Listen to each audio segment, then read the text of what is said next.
Hi guys! No time no vlog. Long time no vlog. Bumalik na ako sa vlogging. Sana yung 418 subscribers ko, sana madagdagan kayo. Hindi kayo mabawasan. Gaano ba ako katagal na wala sa vlogging? So yung last vlog ko is nasa 2 years ago ba? Siguro simula pandemic tumigil ako sa pag-vlog because siguro nga sa stress ng pag-vlog or hindi ko alam, pero yun, bumalik na rin ulit ako. Bumalik na rin ako sa vlog at sana supportan nyo ulit ako this time at sana yung 418 ko na subscribers sana dumagdag, sana madagdagan. Hindi naman siya persahan, so I just wanna vlog my journey, my life here in Japan. So yun, hit that intro again. Let's go!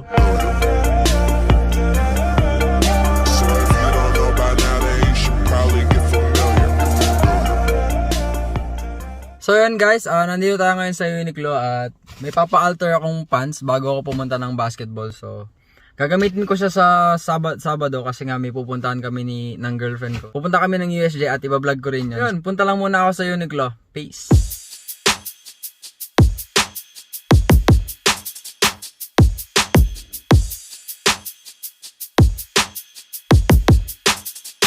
Yun guys, natapos na yung pinapa-alter nating pants. Ito, papunta ako dun sa basketball game. Every Thursday siya. Para siyang basketball club dito sa lugar namin. Yun, para condition pa rin tayo. Every week meron tayong basketball. So malaking tulong siya para sa akin. Para condition pa rin yung katawan ko pag naglaro. So yan.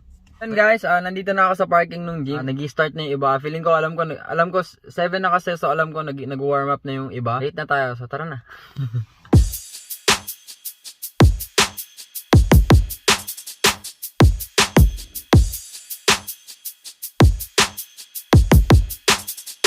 Nandito na ako sa gym. Hindi pa pala sila nag-warm up.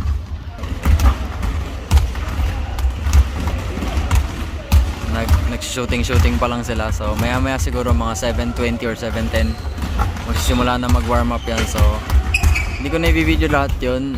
Yung laro na lang siguro or yung highlights ko na lang. Total vlog ko naman to. Wala ka namang magagawa.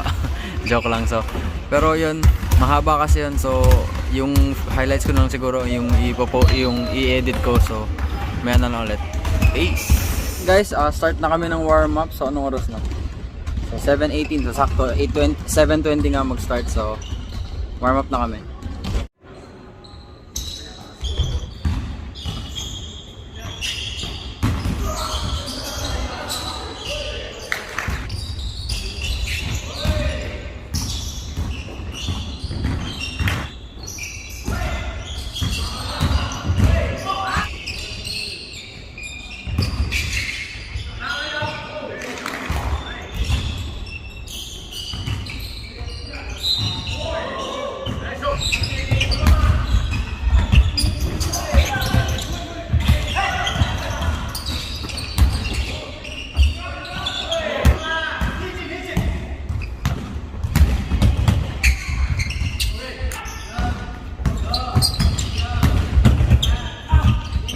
Guys, tapos na yung basketball at yung highlights na lang yung linagay ko kasi sobrang haba yun kung linagay ko lahat ng video. Basically yun yung Thursday ko, so sana mag-subscribe, sana mag-enjoy kayo dun sa video na ginawa ko at yun. Sa next vlog ulit guys, peace! Bago ko tapusin yung vlog, ako lang mag-message sa mga taong nag-aantay ng right timing or tamang panahon. Huwag nyo nang hintayin yan. Gawin nyo na yung gusto nyo gawin. Everyday, ginawa ni God yan to be a perfect day para gawin yung gusto mo. So, wag mong isipin yung iisipin ng iba. Gawin mo yung gusto mo. Gawin mo yung papasaya sa'yo. Yun lang. Hindi ko alam ano siya sabi ko. Gusto ko lang sabihin yan. Bye!